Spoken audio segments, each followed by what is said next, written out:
you so much for watching. I hope that you're enjoying the video so far. This video is a part of a collaboration as I am collaborating with my lovely sisters of the Heaven's Pearls. Now, I've left links to all of their channels as well as the playlist in my description box, and I hope you will visit all today. Now, this month, the Heaven's Pearls, we're continuing our Women of the Bible series, and we are focused on the book of Ruth.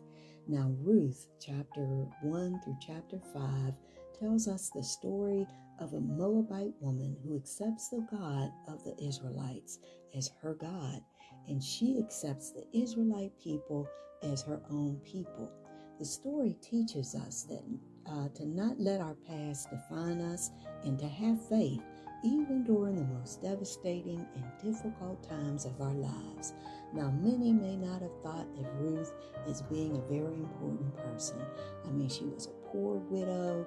She was living in a foreign land. She was away from her family. However, God saw her as important. So important that his plan for her life included her being included in the lineage of our Savior Jesus Christ as she became the grandmother of King David. Also, the colors in this video represent two things. Well, the blue represents heaven, the Holy Spirit, and also the authority of the Holy Spirit. The gold represents the glory of God, the divinity, his kingship, his beauty, his holiness, his majesty, and his righteousness. So again, I hope that you've enjoyed this video and that if you're not a member, you'll decide to become one today.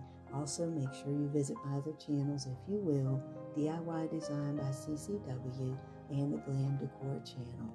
And again, like I say, at the end of every video, I can't wait to see you, each and every one of you, in the next video.